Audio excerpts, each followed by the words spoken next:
जय हिंद प्यारे साथियों, मैं सुनील कुमार डीएसपी एकेडमी धामपुर में आपका स्वागत करता हूं। और जैसा कि मैंने बताया था, आपका सीआरपीएफ की जो आपका सिलेबस लेके आए हैं उसमें आपका हेड कांस्टेबल और एएसआई में जो आपका हिंदी का सिलेबस है उसकी आज पहली क्लास चल रही है आपकी वर्णमाला की।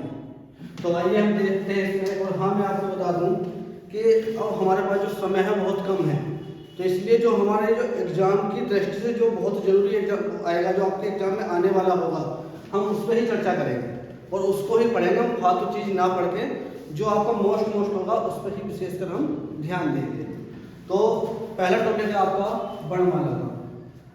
तो आइए समझते हैं वर्णमाला कहते कैसे हैं। अगर आपसे पूछ ले कि वर्णमाला की परिभाषा क्या होगी, इसकी एक परिभाषा से क्वेश्चन बनता है कि वर्णमाला कहते किसे हैं। वर्णमाला कहते किसे हैं, तो बहुत सरल परिभाषा है इसकी। वर्णों का व्यवस्थित समूह, वर्णों का व्यवस्थित समूह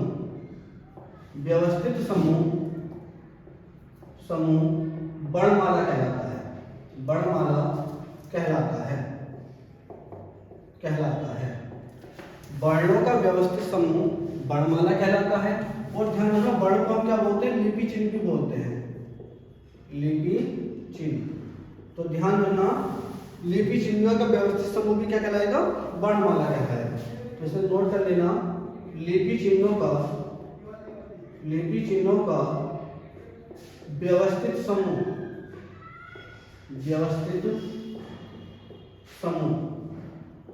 वर्णमाला कहलाता है।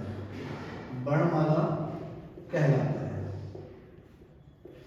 चाहे वो पूछ ले कि वर्णों का व्यवस्थित समूह क्या कहलाएगा? वर्णमाला। लिपि चिन्हों का व्यवस्थित समूह क्या कहलाएगा? वर्णमाला। ठीक है। ये वर्ण क्या होता है? तो ध्यान रखना, ये जो वर्ण होता है ये भाषा की सबसे छोटी इकाई होती है। भाषा की सबसे छोटी इकाई,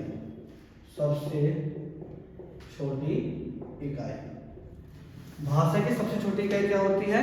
वर्ण। और आपसे पूछ ले सबसे बड़ी इकाई क्या होगी? ध्यान रखना, वाक्य। सबसे बड़ी इकाई क्या होगी? वाक्य। तो आपसे पूछे वाक्य क्या होता है? भाषा की सबसे बड़ी इकाई, भाषा की सबसे बड़ी इकाई, भाषा की सबसे बड़ी इकाई वाक्य, सबसे छोटी इकाई वर्ण। इनका क्रम भी पूछ लेता है, तो इनका जो क्रम होगा तो सबसे बड़ा जो होगा वो होगा वाक्य, फिर उससे छोटा होगा आपका उपवाक्य, फिर उससे छोटा होगा आपका पदबंध, फिर उससे छोटा होगा आपका पद से छोटा होगा आपका शब्द, सबसे छोटा होगा आपका अक्षर, और अक्षर से छोटा होगा आपका वर्ण या ध्वनि, इनका ये क्रम होता है। सबसे बड़ा वाक्य होगा, फिर आपका उपवाक्य होगा, उससे छोटा पदबंध होगा, उससे छोटा पद होगा, उससे छोटा शब्द होगा, उससे छोटा अक्षर होगा, उससे छोटा आपका वर्ण या ध्वनि होगी। यहाँ तक क्लियर हुआ? फिर हम बात करते हैं कि वर्णमाला होती क्या है। तो वर्णों का व्यवस्थित समूह वर्णमाला कहलाता है। और हम बात करते हैं वर्णों का वर्गीकरण, कि वर्णमाला का वर्गीकरण किस प्रकार से हुआ है। तो ध्यान रखना, इसका जो वर्गीकरण हुआ है वो 3 भागों में हुआ है। कितने भागों में हुआ है? 3 भागों में हुआ है। कौन कौन से हैं? नंबर 1 आता है आपका स्वर, नंबर 2 आता है आपका आयोपह, और नंबर 3 आता है आपका व्यंजन। अगर आपसे पूछ ले स्वरों की संख्या कितनी होती है, तो ध्यान रखना, कुल या जब मूलतः पूछे कि मूलतः इनकी संख्या कितनी होगी, तो आपको बतानी है 11। कितनी बतानी है? 11 बतानी है। और आपसे पूछे उच्चारण के आधार पर कितनी होगी, उच्चारण के आधार पर कितनी होगी, तो आपको ध्यान रखना कितनी होगी? 10। उच्चारण के आधार पर कितनी होगी? 10 होगी। और आपसे पूछा आयोपह की संख्या कितनी होती है, इनकी संख्या होती है 2। इनकी संख्या कितनी होती है? इनकी संख्या होती है 2। और व्यंजनों की संख्या अगर आपसे पूछे मूलतः कितनी होगी, तो आपको बतानी है 33। और कुल आपसे पूछ ले तो कुल कितनी होगी, तो आपको बतानी है 41। इसी प्रकार अगर आपसे पूछ ले कि कुल वर्ण कितने हैं, तो आपको अच्छा आप समझो मूलतः वर्ण कितने हैं, मूलतः वर्ण कितने हैं, तो मूलतः वर्ण बताने आपको 11 स्वर प्लस 33 व्यंजन, यानी कि कितने हो गए ये 44। और आप समझा कुल वर्ण कितने होते हैं, कुल वर्ण कितने होते हैं, तो आपको बताने हैं 52। कितने बताने हैं 52। ये इनकी संख्या से कभी कभी क्वेश्चन पूछ लेता है, यानी कि आपसे पूछेगा मूलतः वर्ण कितने होंगे, तो 44 होंगे, कुल वर्ण कितने होंगे 52 होंगे, और आप समझो स्वरों की संख्या कितनी होती है, तो कुल और मूलतः होती है 11, उच्चारण के आधार पर होती है 10। कोई भी कहता है 13 होते हैं स्वर, तो ध्यान रखना जो 13 स्वर होते हैं वो आपके संस्कृत में होते हैं, किसमें होते हैं, संस्कृत में काउंट होते हैं, ठीक है। तो कुल स्वर कितने हो गए 11 हो गए, उच्चारण के आधार पर कितने हो गए 10 हो गए, व्यंजन कितने हो गए 33 हो गए, कुल कितने हो गए 41 हो गए, आयोग वाहक कितने हो गए 2 हुए, ठीक है। तो इनका ये वर्गीकरण था। यहाँ तक कोई प्रॉब्लम, यहाँ तक कोई दिक्कत किसी को, कोई प्रॉब्लम? चलिए आगे बढ़ते हैं।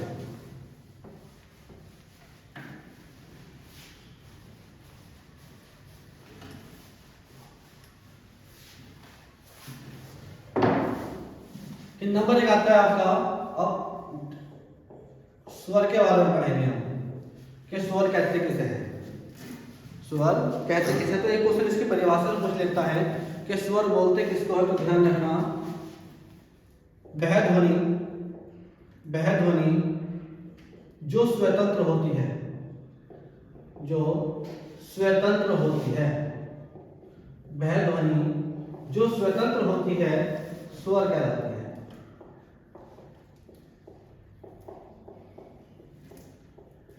वह ध्वनि जो स्वतंत्र होती है क्या कहलाती है, स्वर कहलाती है। और हम बात करते हैं इन संख्या में, आपको बता चुका हूं इनकी संख्या 11 होती है, ठीक है।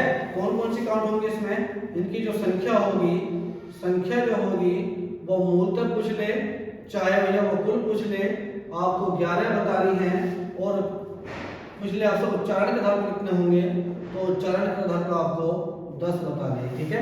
कौन कौन से होते हैं इसमें, इसमें आपका ए आ जाएगा, आ जाएगा, छोटी ई, बड़ी ई, छोटा ऊ, बड़ा ऊ, री आ जाएगा, इसमें आपका ए आ जाएगा, आई आ जाएगा, ओ, और भैंसा इसमें आ जाएगा आपका आओ। हो गया 11, 2 2 4 2 6 2 8 2 10 और 1 11 हो गया, ठीक है। फिर हम बात करते हैं इनका वर्गीकरण। इसके हम स्वर के वर्गीकरण की बात करते हैं, तो नंबर 1 आता है इसमें उच्चारण या व्यंजन मात्रा काल के आधार पर। नंबर 1 आता है इसमें उच्चारण या बोलते हैं मात्रा या उच्चारण काल के आधार पर, उच्चारण काल के आधार पर ध्यान रखना, मात्रा या उच्चारण काल के आधार पर स्वरों को 3 भागों में बांटा गया है। कितने भागों में बांटा गया है, 3 भागों में बांटा गया है। कौन कौन से, नंबर 1 आ जाता है आपका ह्रस्व स्वर, नंबर 1 आ जाता है आपका ह्रस्व स्वर, नंबर 2 आ जाता है आपका दीर्घ स्वर, और नंबर 3 आ जाता है आपका विलुप्त स्वर। नंबर 1 ह्रस्व स्वर, नंबर 2 दीर्घ स्वर, नंबर 3 विलुप्त स्वर। अब जैसा कि इनके नाम में लिखा हुआ है ह्रस्व माने होता है छोटा, क्या होता है छोटा। तो ध्यान रखना, जिसके उच्चारण में नामात्र समय लगेगा या एक मात्रा का समय लगेगा वो क्या कहलाएगा आपका ह्रस्व स्वर। जिसके उच्चारण में एक मात्रा का समय लगेगा या कह सकते हो नामात्र समय लगेगा, उसे क्या बोलेंगे हम, ह्रस्व स्वर बोलेंगे, ठीक है। यानी कि उच्चारण में क्या लगता है, इसके उच्चारण में नामात्र समय, नामात्र या एक मात्रा का समय लगता है, उसे क्या बोलते हैं हम, ह्रस्व स्वर बोलते हैं, ठीक है। अगर हम बात करें इनकी संख्या कितनी होती है, तो इनकी संख्या अगर हम देखें तो काउंट करें तो पूरे 4 गिने जाते हैं, ठीक है। और उच्चारण के आधार पर हम देखें तो भैया स्वर होते हैं आपके ह्रस्व स्वर 3, ठीक है। संख्या कितनी होगी, 4 होगी। कौन कौन सी होगी, इसमें आपका आ जाएगा, और इसमें छोटी ई आ जाएगा, इसमें ए आ जाएगा, इसमें छोटी ई आ जाएगा, छोटा ओ आ जाएगा और भैया इसमें आपका रीरी आ जाएगा। ठीक है, रीरी को वैसे हम उच्चारण के आधार पर काउंट नहीं करते, लेकिन ये गिना आपका ह्रस्व स्वर में जाता है। तो इनकी संख्या कितनी होती है? 4 होती है, ए, ई, ओ और रीरी। ध्यान रखना, इनको हम एकमात्रिक ह्रस्व या लघु स्वर या भैया मूल स्वर, इन चारों को ही कहा जाता है। एक नाम पूछ लेता है, एक मात्रिक स्वर किन्हें कहेंगे? इन चारों को कहेंगे। ह्रस्व स्वर किन्हें कहेंगे? इन्हीं कहेंगे। लघु स्वर किन्हें कहेंगे? इन्हीं कहेंगे। या वे मूल स्वर किन्हें कहेंगे? इनको ही कहेंगे। ठीक है भैया, फिर हम बात करते हैं दीर्घ स्वर की। तो इसके उच्चारण में 1 मात्रा का समय लग रहा था, इसके उच्चारण में 2 मात्रा का समय लगता है। कितना समय लगता है? 2 मात्रा का समय लगता है, या कह दोगे ह्रस्व स्वर से अधिक समय लगता है। तो ध्यान रखना, इनके उच्चारण में 2 मात्रा या कह सकते हो ह्रस्व स्वर से अधिक समय, ह्रस्व स्वर से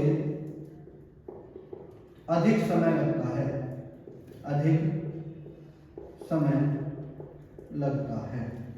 ठीक है, उच्चारण में क्या होता है? 2 मात्रा का समय लगेगा, या भैया ह्रस्व स्वर से अधिक समय लगेगा, तो वो क्या कहलाएगा भैया? आपका दीर्घ स्वर कहलाएगा। और इनकी संख्या कितनी होती है? इनकी संख्या होती है 7। इनकी संख्या कितनी होती है? 7 होती है। कौन कौन से आ जाएंगे इसमें? इसमें आ जाएगा आपका एक तो आ जाएगा, एक बड़ी ई आ जाएगा, एक बड़ा ओ हो जाएगा, एक ए हो जाएगा, एक आई हो जाएगा, एक ओ हो जाएगा और एक इसमें औ आ जाएगा। तो कितने हो गए ये? 7। 3 और 4 7 हो गए। ठीक है, अब ध्यान रखना, इन्हें हम क्या क्या बोलेंगे? इन्हें हम बोलेंगे दीर्घ स्वर, दीर्घ स्वर। इन्हें हम बोलेंगे द्विमात्रिक स्वर, द्विमात्रिक स्वर। और इन्हें हम बोलेंगे संधि अक्षर, संधि अक्षर या संधि स्वर, क्योंकि संधि पर आधारित होने के कारण इन्हें क्या कहा जाता है? संधि स्वर कहा जाता है। और आपको पता होगा, जहां आ आए, बड़ी ई आए, बड़ा ओ आए, वहां होती है दीर्घ संधि। जहां ए आए, जहां ओ आए, वहां होती है गुण संधि। और जहां आई आए, जहां ओ आए, आई और ओ, यहां होती है आपकी वृद्धि संधि। तो ध्यान रखना, इसलिए इन्हें क्या बोलेंगे? हम संधि अक्षर भी ना बोलेंगे, द्विमात्रक स्वर ही ना बोलेंगे, और दीर्घ स्वर इनको बोलेंगे। ठीक है, और इसमें ये जो आपके हैं ये 4 कौन कौन से? एक तो ए, एक आपका आई, एक आपका ओ और एक आपका औ। इन्हें बोलते हैं हम संयुक्त स्वर भी कहते हैं। इनको हम संयुक्त स्वर भी कहते हैं। ठीक है, कौन कौन से? ए, आई, ओ और भैया औ। इन्हें क्या बोलते हैं? हम संयुक्त स्वर भी कहते हैं। जब ये संयुक्त है तो किसी न किसी से मिलकर बने होंगे। किस किस से मिलकर बनते हैं? तो देखो, जो आपका ए है, ये ए जमा ई से मिलकर बनता है, ए जमा छोटी ई से मिलकर बनेगा। और ये जो आपका आई है, ये जो आपका आई है, ये आपका ए जमा ए से मिलकर बनेगा। ठीक है, ये आपका ए जमा ए से मिलकर बनेगा। ये जो आपका ओ है, ये ए जमा ऊ से मिलकर बनता है। और ये जो आपका औ है, ये आपका जो औ है, ये ए जमा ओ से मिलकर बनता है।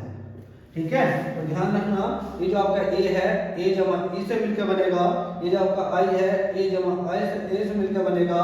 जो आपका ओ है, ए जमा ओ से मिलकर बनेगा। जो आपका औ है, ये ए जमा ओ से मिलकर बनेगा। यहाँ तक कोई परेशानी, किसी को कोई दिक्कत? तो देखते हैं प्लुप्त स्वर के बारे में कि प्लुप्त स्वर क्या होता है। तो ध्यान रखना, इसके उच्चारण में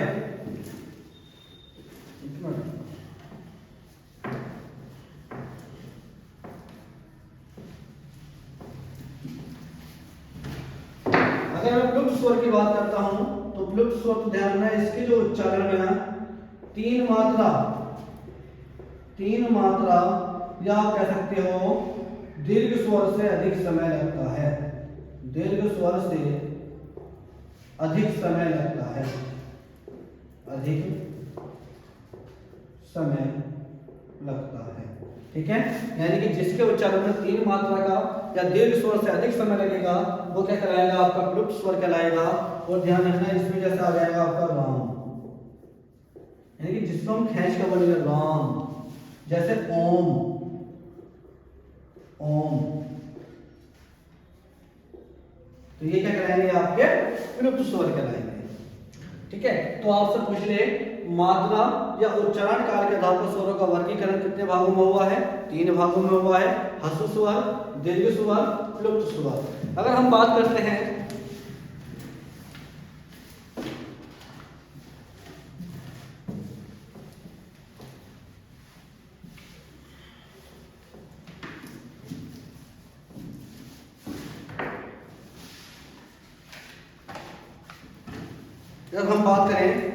ओष्ठाकृति के आधार पर, नंबर 2 लिखेंगे हम ओष्ठाकृति के आधार पर,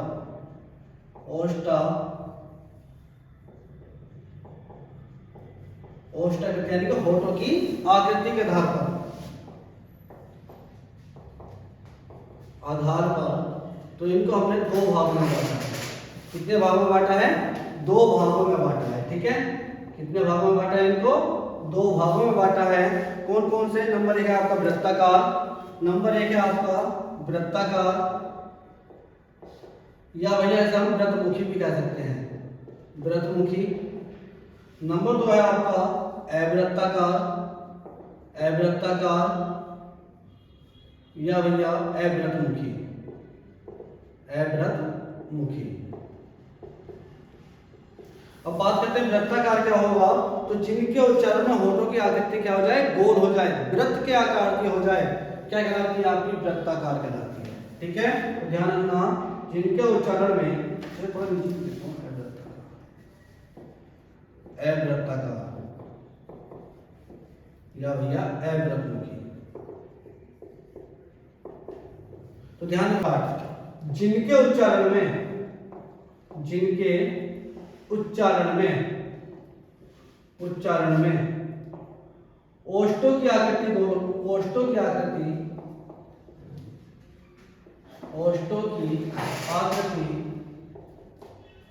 गोल हो जाए, गोल हो जाए, ओष्ठों की आकृति क्या हो जाए? गोल हो जाए, वे आपके वृत्ताकार कहलाते हैं।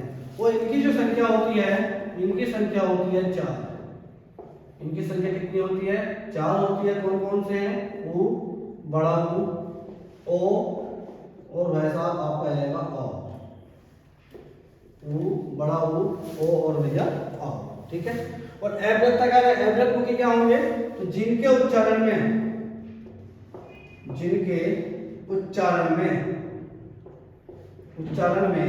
ओष्ठों की आकृति,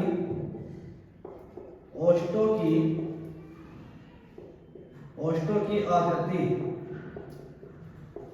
गोल नहीं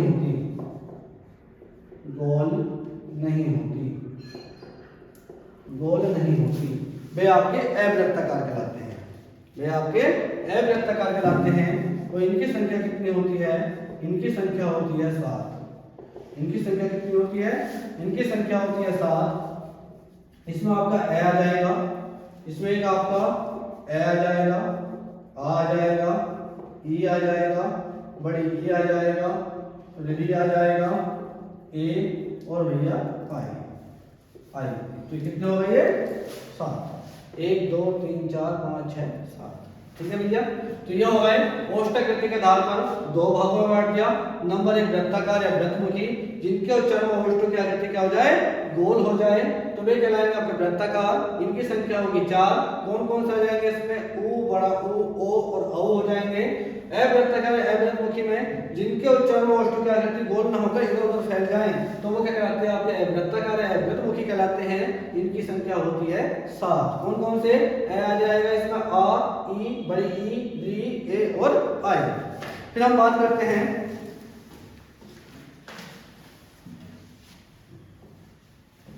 यहां तक नोट किया। फिर इसमें आगे देखेंगे हम जीव के प्रयोग के आधार पर। नंबर 3 आता है आपका जीव के प्रयोग के आधार पर। नंबर 3 जीव के प्रयोग के आधार पर, प्रयोग के आधार पर। और आप सभी को पता है हमारे जीव के 3 हिस्से होते हैं। नंबर 1 आता है आपका अग्रभाग, नंबर 3 बीच का यानी कि मध्य भाग, और नंबर 2 बीच का या मध्य भाग, और नंबर 3 आता है आपका पक्ष या भैया पीछे का भाग। ठीक है, तो हम बात करते हैं कितने भागों में बांटेंगे इसको, 3 भागों में बांटेंगे। 3 भागों में बांटेंगे। नंबर 1 आ जाएगा आपका अग्र स्वर, नंबर 2 आ जाएगा मध्य स्वर, और नंबर 3 आ जाएगा पक्ष स्वर। तो नंबर 1 बात करते हैं हम अग्र स्वर की। अग्र स्वर कहेंगे किसे, तो जिसके उच्चारण में जीभ का अग्रभाग काम करे, उच्चारण में जीभ का अग्रभाग काम करेगा उसे बोलेंगे हम अग्र स्वर। ठीक है, ध्यान रखना, जिसके उच्चारण में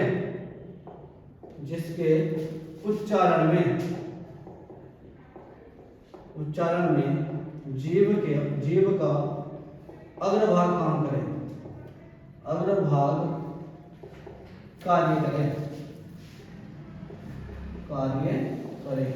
उसे क्या बोलेंगे हम अग्र स्वर बोलेंगे। उसे क्या बोलेंगे हम अग्र स्वर बोलेंगे।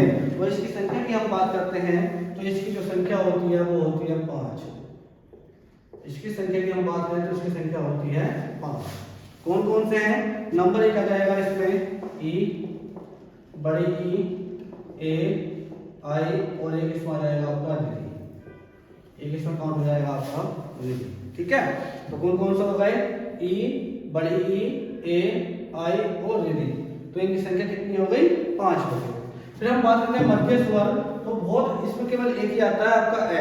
ठीक है, कौन सा आएगा, देखो इसकी डेफिनेशन क्या होगी, इसकी डेफिनेशन होगी कि यानी कि इसके उच्चारण में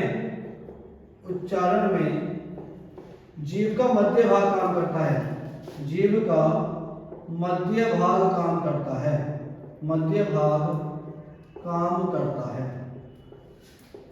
इसके उच्चारण जीभ का मध्य भाग काम करता है, इसलिए हम क्या बोलेंगे, इसको मध्य स्वर बोलेंगे। वो इसकी जो संख्या होती है वो होती है 1। इसकी संख्या कितनी होती है, इसकी संख्या होती है 1, वो होता है आपका है। ठीक है, अच्छा कभी कभी ऐसा मध्य स्वर ना बोल के क्या पूछ सकता है कि निम्नलिखित में से कौन सा केंद्रीय स्वर होगा, तो मध्य भाग को ही केंद्र कहा जाता है, इसलिए इसका दूसरा नाम क्या होगा, केंद्रीय स्वर। इसलिए इसका दूसरा नाम क्या होगा, केंद्रीय स्वर। इसका एक और नाम होता है उदासीन स्वर, तो इसको क्या बोलते हैं हम, उदासीन स्वर बोलते हैं। तो ध्यान रखना, इसका दूसरा नाम होगा उदासीन स्वर।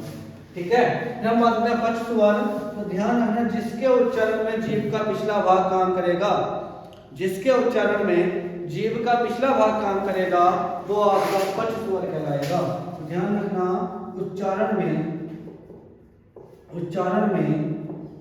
जीभ का पक्ष यानी पीछे का भाग काम करता है, पक्ष भाग काम करता है। पछना लिखे से पीछे लिख लेना, उच्चारण जीभ का पीछे का भाग काम करता है। क्या कहलाता है, आपका पक्ष स्वर कहलाता है। और हम बात करें इसमें कौन कौन सा आएगा, तो इसकी संख्या भी कितनी हो जाएगी, 5। इसकी संख्या भी कितनी हो जाएगी, 5। कौन कौन से, एक तो इसमें आ जाएगा, और क्या आ जाएगा इसमें दोनों वो आ जाएंगे। ठीक है, और इसमें आपका औ, एक ओ और एक आपका औ आ जाएगा। तो इनकी संख्या कितनी हो गई, 5 हो गई। इनकी संख्या कितनी हो गई, 5 हो गई। ठीक है, अगला है इसमें नंबर 4 आता है आपका के मुखाकृति के आधार पर, यानी कि मुख की आकृति के आधार पर आप कह सकते हो मुख के खुलने के आधार पर कितने भागों में बांटा गया है। तो उसे देखिए, तो लिखो नंबर 4 लिखो, मुखाकृति के आधार पर।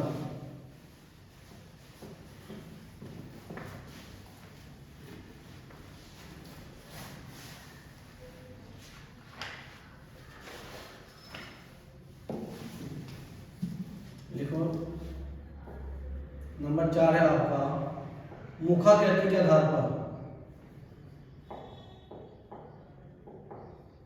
मुखाकृति के आधार पर। और हम बात करें मुखाकृति के आधार पर, तो इसको 4 भागों में बांटा गया है। कितने भागों में बांटा गया है, 4 भागों में बांटा गया है। कौन कौन से हैं, नंबर 1 है आपका संवृत, नंबर 1 है आपका समवृत्त, नंबर 2 है अर्धसमवृत्त, अर्धसमवृत्त, नंबर 3 है आपका विवृत्त या वृत्त, विवृत्त, और नंबर 4 है आपका अर्धविवृत्त, अर्धविवृत्त। मुखाकृति के आधार पर कितने भागों में बांट दिया? 4 भागों में। कौन कौन से? समवृत्त, अर्धसमवृत्त, विवृत्त, अर्धविवृत्त। अगर हम बात करते हैं समवृत्त की तो ध्यान रखना इसके उच्चारण में मुंह लगभग बंद रहता है। उच्चारण में मुख लगभग बंद रहता है, लगभग बंद रहता है। इसके उच्चारण जो है मुख लगभग क्या रहेगा? हमारा बंद रहेगा। उच्चारण जो है वो मुख क्या रहेगा? लगभग बंद रहेगा। ठीक है। और इसमें जो आ जाएंगे आपके, इसकी जो संख्या गिनेंगे हम, कितनी गिनेंगे? 5। इसमें क्या आ जाएगा आपका? 5 आ जाएंगे। कौन कौन से? ई, बड़ी ई, ऊ, बड़ा ऊ, और एक इसमें री। तो इनके उच्चारण में जो है लगभग बंद रहता है। और इनकी संख्या कितनी होती है? 5 होती है। कौन कौन से? ई, बड़ी ई, ऊ, बड़ा ऊ, री। ठीक है। फिर हम बात करते हैं अर्धविवृत्त, अर्धसमवृत्त की। तो ध्यान रखना इसके उच्चारण मुख लगभग आधा बंद रहता है। ठीक है। उच्चारण में मुख आधा बंद रहता है, आधा बंद रहता है। ठीक है। तो जिसके उच्चारण में मुंह लगभग आधा बंद रहे तो उसे बोलेंगे अर्धसमवृत्त, और जिसके उच्चारण में मुंह लगभग पूरा ही बंद रहेगा तो वो क्या कहलाएगा? आपका समवृत्त कहलाएगा। और अर्धसमवृत्त की बात करते हैं तो इसमें आते हैं आपके 2। इसकी संख्या कितनी होती है? इसकी संख्या होती है 2। और कौन कौन से आते हैं इसमें आपके? एक तो इसमें ए आ जाएगा और एक इसमें आपका ओ आ जाएगा। ठीक है। फिर बात करते हैं विवृत्त की, कि विवृत्त किसे बोलेंगे? तो इसके उच्चारण में मुंह लगभग पूरा खुलता है। उच्चारण में मुंह लगभग पूरा खुलेगा तो उसे क्या बोलेंगे? विवृत्त बोलेंगे। तो ध्यान रखना, लिख लो इसको। उच्चारण में मुख लगभग पूरा खुलता है, पूरा खुलता है, उसे बोलते हैं विवृत्त। और इसकी संख्या जो होती है, इसकी संख्या होती है 1। और इसमें आ जाता है आपका आ से हम, यानी कि आ, इसमें आ जाएगा आपका। ठीक है। फिर अर्धविवृत्त, उच्चारण में मुंह आधा खुलेगा। ठीक है। उच्चारण में मुंह आधा खुलेगा, आधा खुलेगा तो वो क्या कहलाएगा? आपका अर्धविवृत्त कहलाएगा। और इसमें आ जाएंगे, इसकी जो संख्या होगी इसमें होंगे 3 आपकी। ठीक है। इसकी संख्या कितनी होगी? इसकी संख्या होगी 3। कौन कौन सी है इसमें आपके? एक तो इसमें आ जाएगा आपका ए, एक इसमें आ जाएगा आपका आई, और इसमें आ जाएगा आपका औ। तो आपसे पूछ ले, मुखाकृति के आधार पर कितने भागों में बांट दिया स्वरों को? 4 भागों में। नंबर 1 समवृत्त, यानी कि उच्चारण में मुंह लगभग बंद रहेगा तो वो कहलाएगा आपका समवृत्त। तो इसकी संख्या होगी 5। कौन कौन से? ई, बड़ी ई, ऊ, री और री। फिर अर्धसमवृत्त की बात करते हैं तो उच्चारण में मुंह लगभग आधा बंद रहता है तो इसकी संख्या होती है 2। और इसमें आते हैं आपके ए और औ। फिर हम बात करते हैं विवृत्त में, तो विवृत्त में उच्चारण करते समय मुंह लगभग पूरा खुलता है तो वो होता है आपका विवृत्त। और इसकी संख्या होती है 1। और इसमें आता है आपका आसियान। ठीक है, जिसे हम आ पढ़ते हैं। फिर अर्धविवृत्त की हम बात करते हैं। अर्धविवृत्त में क्या आता है? तो भैया इसके उच्चारण मुंह आधा खुलता है और इसकी संख्या जो होती है वो 3 होती है। वो होता है आपका ए, आई और भैया ओ। यहाँ तक कोई परेशानी किसी को? नोट कर लिया? चलो ठीक है, आगे बढ़ते हैं।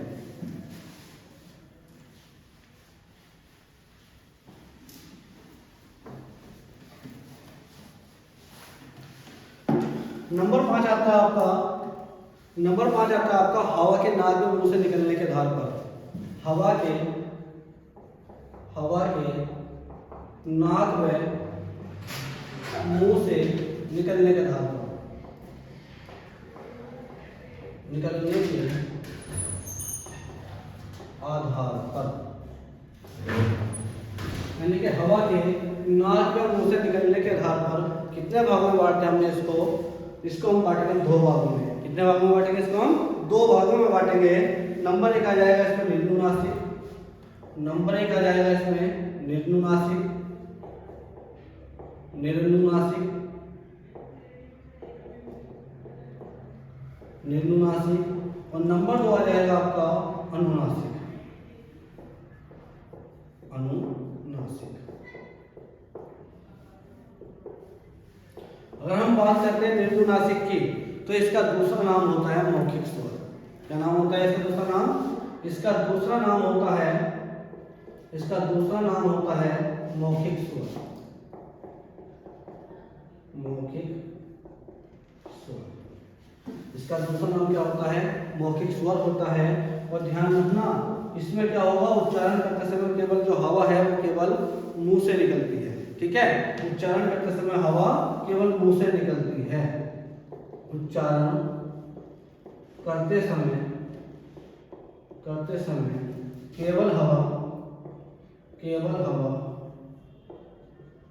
हवा मुंह से निकलती है, मुंह से निकलती है। उच्चारण करते समय केवल हवा मुंह से निकलती है तो वो कहलाता है आपका निर्नुनासिक या मौखिक स्वर। और सभी स्वर क्या होते हैं आपके? सभी स्वर आपके निर्नुनासिक या भैया मौखिक कहलाते हैं। जैसे लिखो ए, आ, ई, बड़ी ई, ऊ, बड़ा ऊ इत्यादि या आदि। ये क्या कहलाते हैं आपके? सभी स्वर क्या आ जाते हैं इसमें आपके निर्नुनासिक या भैया मौखिक हो जाते हैं। ठीक है, फिर हम बात करते हैं अनुनासिक की। तो इसमें उच्चारण करते समय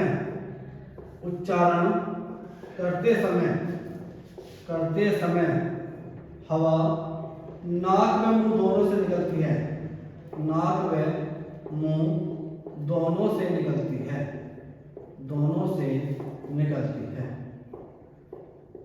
निकलती है।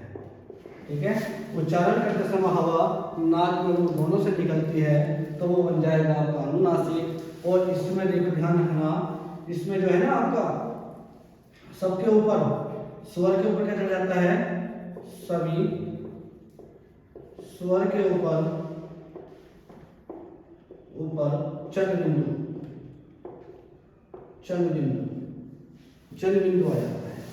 सभी स्वर के ऊपर क्या जाता है? इसमें चंद्र बिंदु आ जाता है। ठीक है, जैसे आपका ए, आ, ई, बड़ी इसमें ऐसे आएगा, ऊ, बड़ा ऊ आदि। ठीक है, ये था आपका स्वरों का वर्गीकरण। पहला था आपका कि मात्रा या उच्चारण काल के आधार पर, फिर था आपका ओष्ठकृति के आधार पर, फिर था आपका मुखाकृति के आधार पर, फिर उसके बाद आपने पढ़ा जीभ के प्रयोग के आधार पर, फिर आपने पढ़ा हवा के नाक मुंह से निकलने के आधार पर। तो ध्यान रखना, इससे अलावा स्कूल में कुछ नहीं पूछा जाता। और एक बात और आपको याद रखनी है कि सभी स्वर जो होते हैं, ध्यान रखना,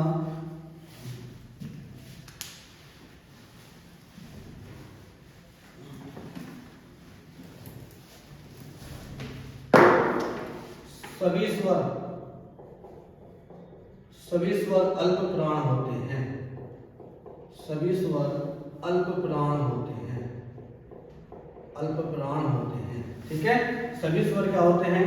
अल्प प्राण होते हैं। और सभी के सभी क्या होंगे? सैघोष होंगे, सभी के सभी क्या होंगे? सैघोष होंगे, यानी कि सभी स्वर आपके सैघोष भी होंगे और सभी के सभी क्या होंगे? आपके अल्प प्राण होंगे। अब ये क्या है अल्प प्राण और महाप्राण? अगर हमें इसके बारे में बात हो तो ध्यान रखना, जो आपका वर्णमाला होती है, वर्णमाला, इसको हवा के आधार पर, वर्णमाला को हवा के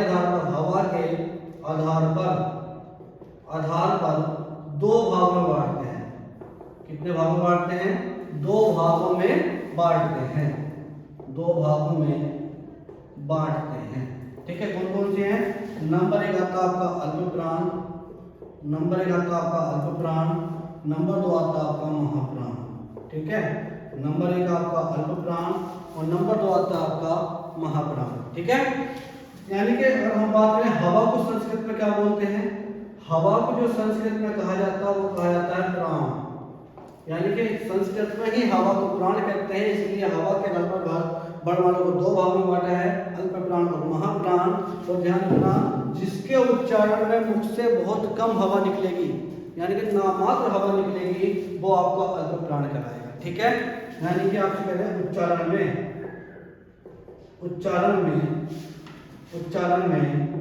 बहुत कम हवा निकलती है, बहुत कम समय लगता है, बहुत कम समय लगता है, तो उसे क्या बोलते हैं, हम अल्प प्राण बोलते हैं। और सभी स्वर अल्प प्राण होते हैं। अगर इनकी संख्या की हम बात करें तो इनकी संख्या हो जाएगी आपकी, अल्प प्राण की संख्या हो जाएगी 30 और महाप्राण की संख्या हो जाएगी, महाप्राण एक होता है, नंबर 2 आता है आपका महाप्राण, नंबर 2 आता है आपका महाप्राण, यानी कि उच्चारण में अल्प प्राण से अधिक समय लगता है। ठीक है, उच्चारण में अल्प प्राण से अधिक समय लगता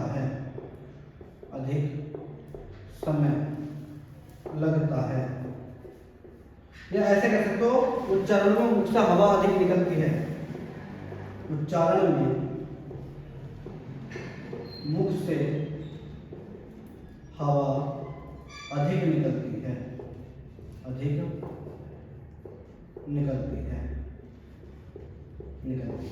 मतलब महाप्राण बोलते हैं। ठीक है, और इनकी जो संख्या होती है, 14, यानी कि 14। ठीक है, तो 3 और 14 44। तो कुल वर्ण कितने हो जाते हैं आपके, मूलतः वर्ण कितने हो जाते हैं आपके 44। ठीक है, जिसमें आपके 30 क्या होंगे, अल्प प्राण होंगे और 14 क्या होंगे आपके महाप्राण होंगे। यहाँ तक कोई प्रॉब्लम किसी को? चलो नोट करिएगा। आगे देखते हैं अब हम कि घोष क्या होगा और सहघोष क्या होगा और अघोष क्या होगा। ठीक है,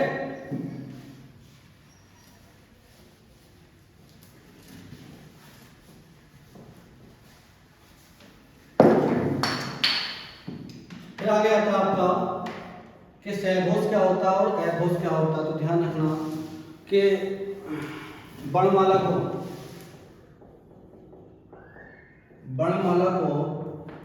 घोष के आधार पर,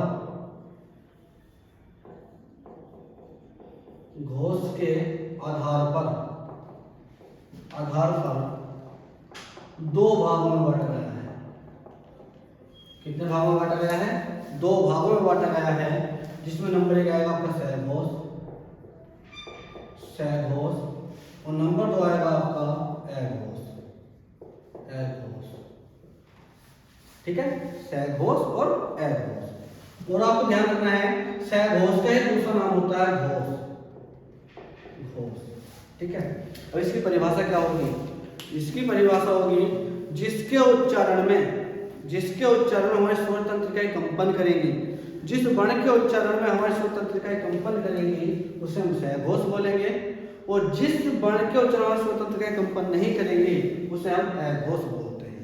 ठीक है, तो इसको लिख लीजिए, नोट करो कि जिस वर्ण के उच्चारण में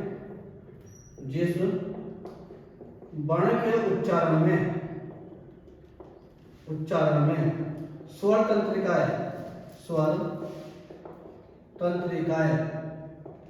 कंपन करती हैं।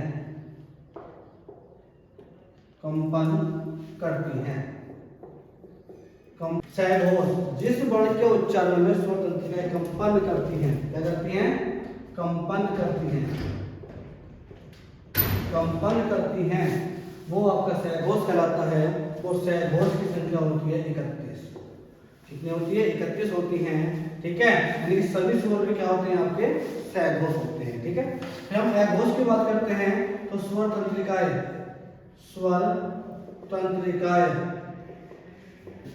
यानी कि अघोष वर्ण के उच्चारण स्वर तंत्रिकाएं कंपन नहीं करती,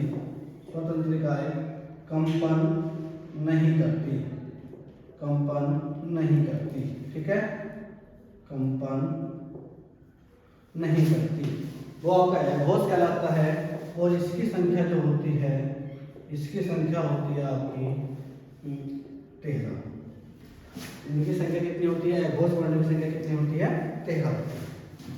यहाँ तक किसी कोई परेशानी, कोई दिक्कत नहीं? चलो आगे बढ़ते हैं। ये आपका स्वर के बारे में कंप्लीट हो गया। अब देखते हैं हम आयोग बहावर्ण।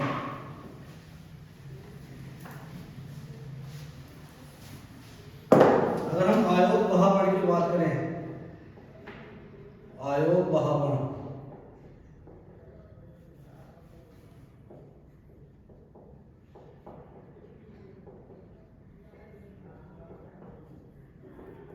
तो ध्यान रखना, आयोग बहावर्ण अगर हम इसकी परिभाषा की बात करते हैं, ना तो ये पूर्ण स्वर होते हैं और ना ही पूर्ण व्यंजन होते हैं। ठीक है, तो ये पूछ लिया आपसे, न तो पूर्ण स्वर होंगे, न तो पूर्ण स्वर होंगे, न ही पूर्ण व्यंजन। ठीक है, न तो पूर्ण स्वर होते हैं, न ही पूर्ण व्यंजन होते हैं, इसलिए इनको आयोग बहा कहा जाता है। और इनकी जो संख्या मानी गई है, इनकी जो संख्या मानी गई है वो 2 मानी गई है। संख्या कितनी होती है, 2 होती है। ठीक है, इनकी संख्या 2 होती है। कौन कौन से हैं, एक आपका अंग हो जाएगा और एक आपका अण हो जाएगा। ठीक है, और ध्यान रखना, इनकी जो मात्रा होती है, इनकी मात्रा हमेशा 2 मात्राएं होती है। इनकी कितनी मात्राएं होती है, 2 मात्राएं। जब तुम क्या पढ़ते हो, छंद पढ़ते हो, तो कितनी मात्राएं लगाते हो, इनकी 2 मात्राएं लगाते हो। ठीक है, अच्छा एक क्वेश्चन पूछाते हैं आयोग बहा कहा किसने है, तो ध्यान रखना, इन वर्णों को आयोग बहा कहा है किशोरीदास वाजपेयी ने। ठीक है, देख लेना, इन वर्णों को आयोग बहा किशोरीदास वाजपेयी ने कहा है, किशोरीदास वाजपेयी ने कहा है, किशोरीदास वाजपेयी ने कहा। इन वर्णों को आयोग बहा किसने कहा है, किशोरीदास वाजपेयी ने कहा है। ठीक है, तो आयोग बहा वर्ण पूछ लिया आपसे, न तो पूर्ण स्वर होंगे, न ही पूर्ण व्यंजन होंगे, और इनकी संख्या 2 मानी गई है, अंग और अण। इनकी हमेशा 2 मात्राएं होती हैं, और इन वर्णों को आयोग बहा कहा किसने था, किशोरीदास वाजपेयी ने कहा था। आपको केवल आयोग बहा से इतनी बातें अपने दिमाग में रखनी है। कोई दिक्कत नहीं? तो आगे बढ़ते हैं। चलो,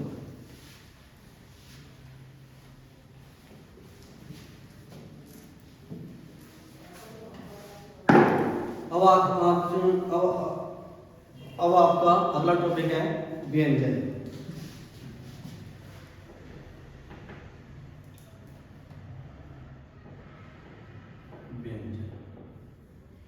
अगर हम बात करते हैं व्यंजन की परिभाषा की, तो ध्यान रखना, जो स्वतंत्र नहीं होते या जिनके उच्चारण में किसी अन्य वर्ण यानी कि स्वर की आवश्यकता होती है, उसे हम व्यंजन कहते हैं। ठीक है, तो पहला पॉइंट बनेगा, ये स्वतंत्र नहीं होते, स्वतंत्र नहीं होते।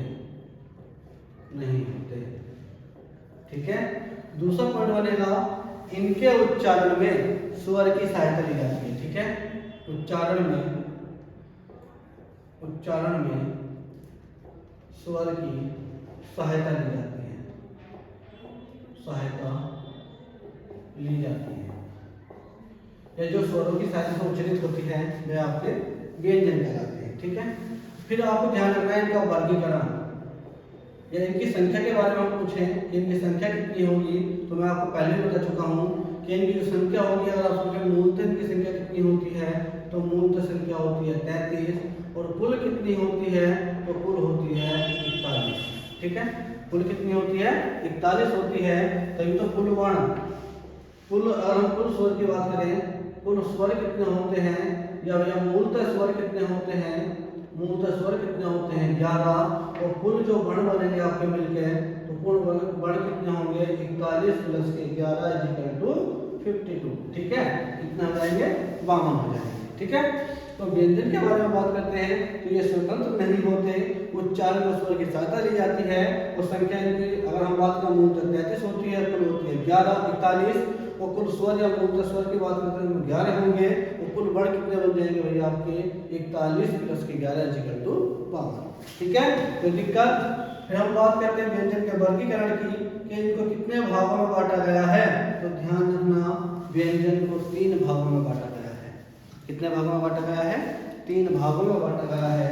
कौन कौन से आते हैं इनके? तो ध्यान रखना, इनका वर्गीकरण 3 भागों में किया गया है। नंबर 1 आता है आपका स्पर्श या वर्गीय व्यंजन। वर्गीय व्यंजन स्पर्शी अलग होता है और स्पर्श अलग होता है। ठीक है, नंबर 1 हो गया। नंबर 2 आएगा आपका स्पर्श या वर्गीय व्यंजन हो गया। नंबर आएगा आपका 3 ऊष्मीय व्यंजन।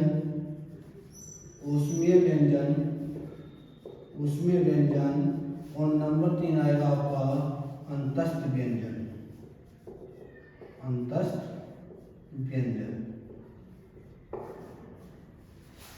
नंबर 1 स्पर्श या वर्गीय व्यंजन, नंबर 2 ऊष्मीय व्यंजन, नंबर 3 आएगा आपका अंतस्थ व्यंजन।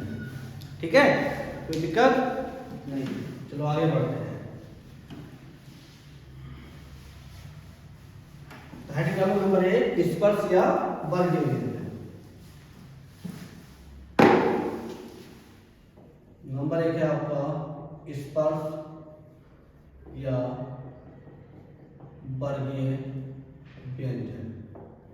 ध्यान रखना, इनकी जो संख्या होगी वो 35 होगी, संख्या जो होगी इनकी वो 25 होगी। संख्या कितनी होती है? 25 होती है। और कितने वर्ग होते हैं? 5 वर्ग होते हैं। ठीक है, कितने वर्ग होते हैं? 5 वर्ग होते हैं। कौन कौन से? देखो, नंबर 1 आता है आपका कै वर्ग, फिर चै वर्ग, फिर आपका टै वर्ग, फिर आपका तै वर्ग, फिर आपका आता है पै वर्ग। ठीक है, अगर हम कै वर्ग की बात करें तो कै में आएगा आपका कै, ख, ग, घ और एक अण। ठीक है, ये जो आपका बिंदु होता है बोलते हैं पंचमाक्षर बिंदु। ये बिंदु आपका 4 जगह आता है, एक यहाँ आएगा, एक यहाँ आएगा, एक यहाँ पर आएगा और एक यहाँ पर आएगा। ये जो ऊपर होता है इसे बोलते हैं अनुस्वार, इसे बोलते हैं पंचमाक्षर बिंदु। इसे बोलते हैं हम ताड़नजात या फैकू बिंदु। इसे बोलते हैं हम नुक्ता। इसे क्या बोलते हैं? हम नुक्ता बोलते हैं। ठीक है, तो ये आपका अनुस्वार हो गया, ये पंचमाक्षर बिंदु हो गया, ये ताड़नजात या फैकू बिंदु हो गया, और ये आपका नुक्ता हो गया। ये हमेशा 11 वर्णों पे यूज होता है, और जो 11 वर्ण होंगे वे होंगे आपके स्वर। ठीक है, जैसे ग्रंथि लिखा हुआ है तो कै पे अंग का बिंदु नहीं है, ये इसका है, ये कै हलंत जमा अंग है। ठीक है, कै हलंत जमा अंग मिलकर क्या बना आपका? ये बना। ठीक है, कोई दिक्कत? ठीक है, और ये जो पंचमाक्षर बिंदु है केवल एक वर्ण पे आता है, और एक वर्ण कौन सा होता है? वो भी ये कै वर्ग का पंचमाक्षर। ठीक है, ताड़नजात 2 वर्ण के साथ प्रयोग होगा। कौन कौन से? ड और अढ। ठीक है, नुक्ता ये 5 वर्णों के साथ प्रयोग होता है। कौन कौन से? तो कै आ जाएगा, ख हो जाएगा, ग हो जाएगा, जै और भैया फै। ठीक है, तो इस बिंदु की कहानी पता चल गई आपको। ये जो बिंदु है 5 जगह आता है। नंबर 1 ऊपर ये शिरोरेखा होती है, ये पाई होती है, तो पाई के ऊपर शिरोरेखा, फिर आपका इसका आएगा अनुस्वार, तो ये 11 वर्णों के साथ प्रयोग होगा। फिर ये आएगा आपका पंचमाक्षर बिंदु, ये केवल एक वर्ण के साथ प्रयोग होगा, वो होगा कै वर्ग का पंचमाक्षर। फिर आपका जो ये ताड़नजात होता है, फैकू होता है, ऐसे उच्छिष्ट भी बोलते हैं हम, तो ये केवल 2 वर्णों में प्रयोग होता है हिंदी में, वो आपका अरे और अढ होता है। फिर ये आता है आपका नुक्ता, और ये हिंदी में 5 वर्णों में प्रयोग होता है, कै, ख, ग, जै और फै के साथ। कोई परेशानी? समझ में आया ये?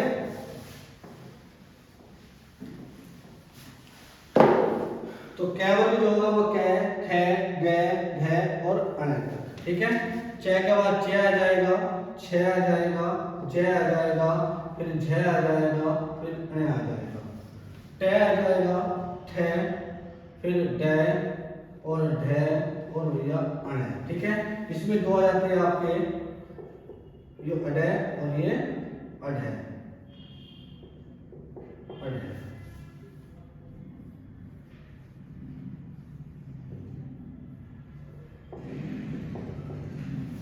ठीक है, फिर ट, थ, द, ध, न, प, फ, ब, भ, न। ठीक है, ये आपके 25 हो गए। इन्हें वैसे काउंट नहीं करते तो संख्या इसलिए इनकी 25 मानी जाती है। ठीक है, अब यहाँ से क्वेश्चन बनेगा कौन सा वर्ग कंठीय होता है, कौन सा वर्ग कंठीय होता है, कौन सा तालव्य होगा, कौन सा मूर्धन्य होगा, इनमें से कौन सा ओष्ठीय होगा, कौन सा दंतीय होगा। ध्यान रखना, जो हमारे उच्चारण स्थान होते हैं वो 5 होते हैं। कौन कौन से? नंबर 1 ये जो आता है आपका कंठीय, ये जो ये गुठली दिखाई देती है सब बोलते हैं हम कंठीय। ठीक है, तो नंबर जो क्या वर्ग है इसका क्या बोलेंगे हम? कंठीय बोलेंगे। इसे क्या बोलेंगे हम? कंठीय बोलेंगे। पहले जो बात आएगी पहले हमारे कंठ पे आएगी, इसलिए क्या वर्ग क्या कहलाता है आपका? कंठीय कहलाता है। क्या कहलाता है? कंठीय कहलाता है। फिर उसके बाद जो बात जाती है हमारे तालु पे जाती है, तलबे पे जाती है, तो इसलिए आपको जो क्या वर्ग है ये क्या कहलाएगा? तालव्य कहलाएगा। पूरा क्या वर्ग क्या कहलाएगा आपका? तालव्य कहलाएगा। और ट वर्ग तालव्य के बाद बात जाती है हमारी मूर्धा यानी कि मसूड़ों पर, इसलिए ये क्या कहलाता है आपका? मूर्धन्य, मूर्धन्य कहलाता है। और फिर बात जाती है हमारे दांतों पर, कहाँ जाएगी? दांतों पर जाएगी। तो बात हो जाएगी जो आपका तय वर्ग है ये क्या कहलाएगा आपका? दंतीय कहलाएगा। क्या कहलाएगा? दंतीय कहलाएगा। और जो आपका पै वर्ग है तो दांत के बाद बात कहाँ जाएगी? हमारे होठों पर जाएगी। ठीक है, तो ये क्या कहलाएगा आपका? ओष्ठीय कहलाएगा, ओष्ठीय, ओष्ठीय। ठीक है, तो आप बोले क्या वर्ग क्या होगा? कंठीय होगा। च वर्ग क्या होगा? तालव्य होगा। ट वर्ग क्या होगा? मूर्धन्य होगा। त वर्ग क्या होगा? दंतीय होगा। प वर्ग क्या होगा? ओष्ठीय होगा। फिर हम बात करें कंठीय में और क्या क्या आ जाएगा, तो ध्यान रखना कंठीय में आपका ए आ जाएगा, आ जाएगा, अणे आ जाएगा, और आपका है भी क्या होगा? कंठीय होगा। है भी क्या होगा आपका? कंठीय होगा। ए, आ, अणे और है भी क्या होते हैं? सबके सब आपके कंठीय होते हैं। फिर हम तालव्य की बात करते हैं, तो तालव्य में आपका देखो क्या आ जाएगा? एक तो ई आ जाएगा, बड़ी ई आ जाएगा, यह आ जाएगा और से आ जाएगा। ठीक है, क्या आ जाएगा? से आ जाएगा। ठीक है, कोई दिक्कत? उसमें कंठीय में ए, आ, अणे और है आ जाएगा। इसमें आपका ई, बड़ी ई, यह और से हो जाएगा। और मूर्धन्य में आपका एक तो री हो जाएगा, एक रे हो जाएगा, एक षट्कोण वाला से हो जाएगा। ठीक है, फिर दंत्य की बात करते हैं हम, इसमें दो आ जाएंगे, से और ले हो जाएंगे। और ओष्ठ्य में आपका उ और बड़ा उ हो जाएगा। ठीक है, यानी कि ए, आ, अणे और है वो पूरा क्या वर्ग आपका? कंठीय कहलाएगा। ई, बड़ी ई, ये और से पूरा आपका क्या वर्ग? सबका सब क्या कहलाएगा? आपका तालव्य कहलाएगा। ठीक है, और यहाँ पर टे, ठे, अणे और अणे, ढे और अणे। ठीक है, ये मूर्धन्य कहलाएगा। ते, थे, दे, धे, ने ये आपका दंतीय कहलाएगा। पे, फे, भे, भे, में ये आपका ओष्ठीय कहलाएगा। ठीक है, ये कहलाएगा आपका ओष्ठीय कहलाएगा। ठीक है, फिर हम बात करते हैं, देखो पहले प्रत्येक वर्ग का पहला और दूसरा वर्ण, पहला और दूसरा वर्ण ये आपका घोष कहलाता है। क्या कहलाता है? घोष कहलाता है।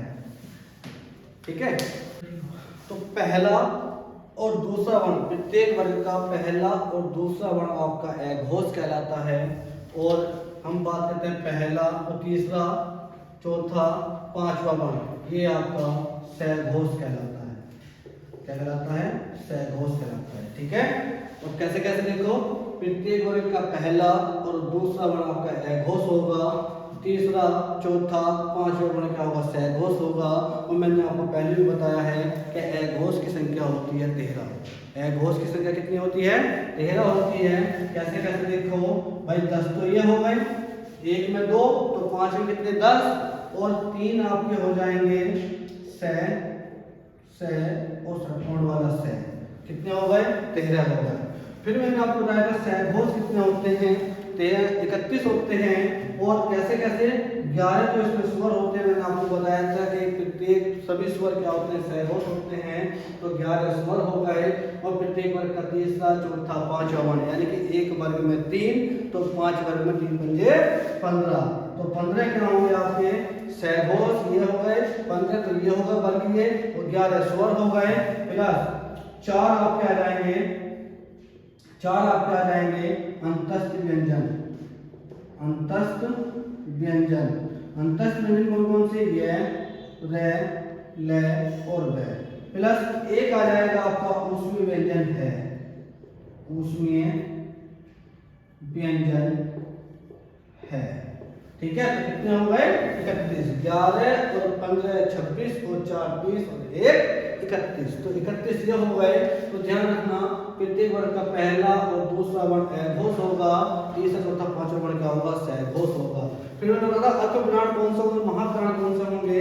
तो मैंने इससे पहले आपको बताया है कि अल्पप्राण क्या होगा और महाप्राण क्या होगा। तो ध्यान रखना जो आपका अल्पप्राण होगा, अल्पप्राण की जो संख्या होती है वो कितनी होती है 30 होती है। कितनी होती है 30 होती है। कैसे कैसे देखो भाई, सभी स्वर यानी कि 11 स्वर क्या होंगे आपके अल्पप्राण होंगे। फिर ध्यान रखना जिसके उच्चारण मुख से कम हवा निकलेगी, तो देखो बोल के देखो कै गे रे, कम हवा निकली। फिर देखो खे घे, अधिक हवा निकली ना, तो उसे क्या बोलेंगे हम, उसे बोलेंगे महाप्राण। तो जिसके उच्चारण मुख से अधिक हवा निकलती है वो महाप्राण, उच्चारण मुख से कम हवा निकलती है वो आपका अल्पप्राण। तो ध्यान रखना प्रत्येक वर्ग का पहला तीसरा पांचवा वर्ण ये क्या होगा आपका अल्पप्राण होगा। क्या होगा ये अल्पप्राण होगा। ठीक है, और प्रत्येक वर्ग का दूसरा और चौथा वर्ण क्या होगा महाप्राण होगा। क्या होगा महाप्राण होगा। ठीक है, प्रत्येक वर्ग का पहला तीसरा पांचवा वर्ण अल्पप्राण, दूसरा चौथा वर्ण महाप्राण। ठीक है, तो ध्यान रखना प्रत्येक वर्ग का दूसरा पहला तीसरा पांचवा वर्ण प्लस, अब 11 यह हो गए तो ये कितने हो गए, 1 में 3 तो 5 में 15 प्लस, तो 11 और 15 कितने हो गए 26। और फिर भैया आपके अंतस्थ व्यंजन कितने होंगे 4।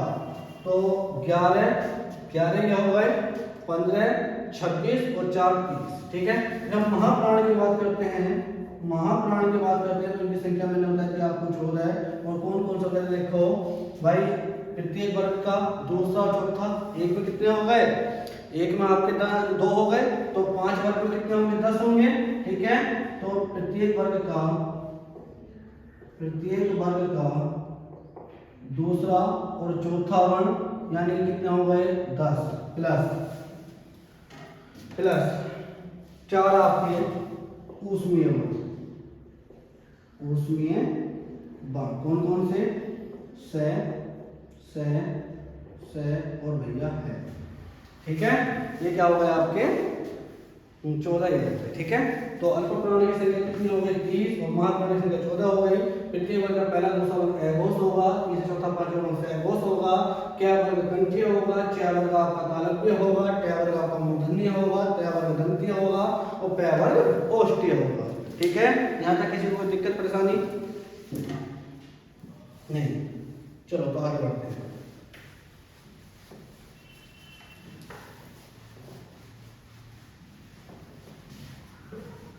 फिर आपका आगे आता है पॉइंट आपका ऊष्मीय व्यंजन।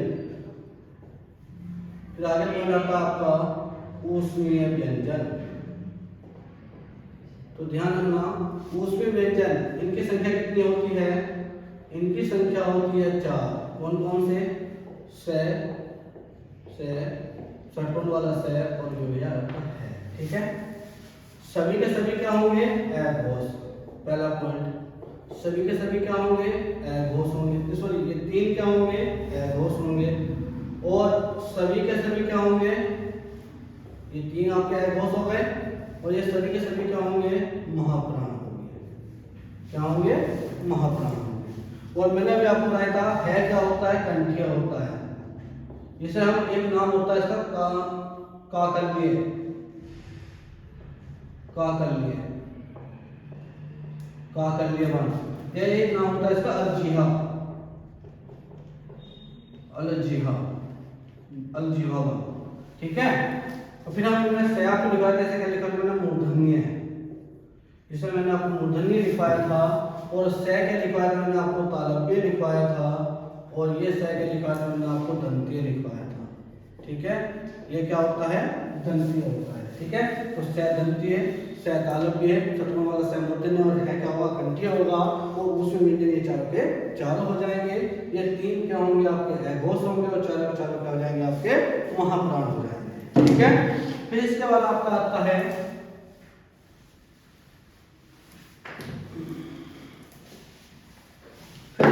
आपका अंतस्थ व्यंजन,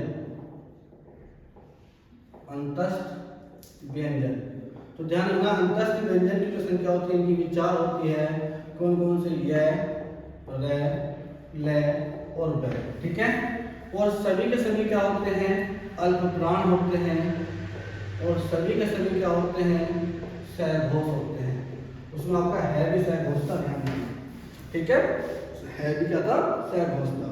तो सभी के सभी सहघोष होंगे, सभी के सभी अल्प प्राण होंगे। और आपको ध्यान रखना, ये जो य और जो ब होते हैं, इन्हें हम अर्धस्वर बोलते हैं। क्या बोलते हैं, अर्धस्वर बोलते हैं। ठीक है, य को क्या बोलते हैं, हम अर्धस्वर बोलते हैं। और मैंने आपको लिखवाया था, य क्या लिखवाया था, तालव्य, तालव्य। और ब ध्यान रखना, ब होता आपका दंतोष्ठ, दंतोष्ठ। और ल होता आपका पार्श्विक, पार्श्विक। और दंतमूल, दंतमूल, वत्सीय, दंतमूल, वत्सीय या फिर पार्श्विक बोलेंगे। और र होता आपका लुंडित, लुंडित, दंतमूल और वत्सीय, या फिर दोनों हम मसूड़ा भी कह सकते हैं, मसूड़ा। ठीक है, इस नाम से हम मसूड़ा भी लिख सकते हैं। ठीक है, क्योंकि मसूड़े के साथ से बोला जाता है। ठीक है, तो र लुंडित होगा और ल पार्श्विक होगा। ठीक है भैया। फिर हम बात करते हैं, देखो संयुक्त वर्ण की, संयुक्त वर्ण की बात करते हैं। तो संयुक्त वर्ण की जो संख्या होती है, इनकी संख्या भी भैया 4 होती है। ठीक है, संख्या भी कितनी होती है, 4 होती है। संयुक्त वर्ण बोलेंगे, इसमें 2 व्यंजन होते हैं, 2 क्या होते हैं, व्यंजन होते हैं। और एक क्या होता है, इसमें एक स्वर होता है, उसे क्या बोला जाता है, जिसमें 2 व्यंजन होंगे, एक स्वर होगा, उसे हम संयुक्त वर्ण बोलेंगे। और इनकी संख्या 4 होती है। और इसमें कौन कौन सा आ जाते हैं आपके, इसमें एक तो आपका कक्षा वाला 6 आ जाता है, एक इसमें आपका त्र आ जाता है, एक इसमें आपका श्री आ जाता है, और एक आपका इसमें ज्ञानी आ जाता है। ठीक है, कक्षा वाला स किससे मिलकर बनता है, तो कहीं कहीं लिखते हैं कै हलंत जमा स, या भैया हम इसे और तोड़ेंगे, कै हलंत जमा स हलंत जमा ए। देखो 2 व्यंजन हो गए और एक स्वर हो गया। त्र को तोड़ेंगे, देखो त्र, त और र की आवाज निकलेगी। ठीक है, तो त हलंत जमा र, ये सब और तोड़ेंगे हम, तो त हलंत जमा र हलंत जमा ए हो जाएगा। जब हम श्री को तोड़ेंगे तो ये हो जाएगा स हलंत जमा र हो जाएगा। जैसे हम और तोड़ेंगे तो स हलंत जमा र हलंत जमा ए हो जाएगा। ठीक है, फिर अगर हम ज्ञानी को तोड़ते हैं तो ये हो जाएगा ज हलंत जमा अण्या। वैसे हम और तोड़ेंगे तो ये हो जाएगा ज हलंत जमा अण्या हलंत जमा ए। यहाँ तक किसी को दिक्कत या परेशानी हुई है, ये आपका सीआरपी के लिए अगर तुम वर्णमाला में इतना पढ़ लो तो ये आपके लिए सफिशिएंट है। ठीक है, तो आइए अब हम मिलते हैं अगली क्लास में। आपकी आज के लिए इतना ही काफ़ी है। धन्यवाद।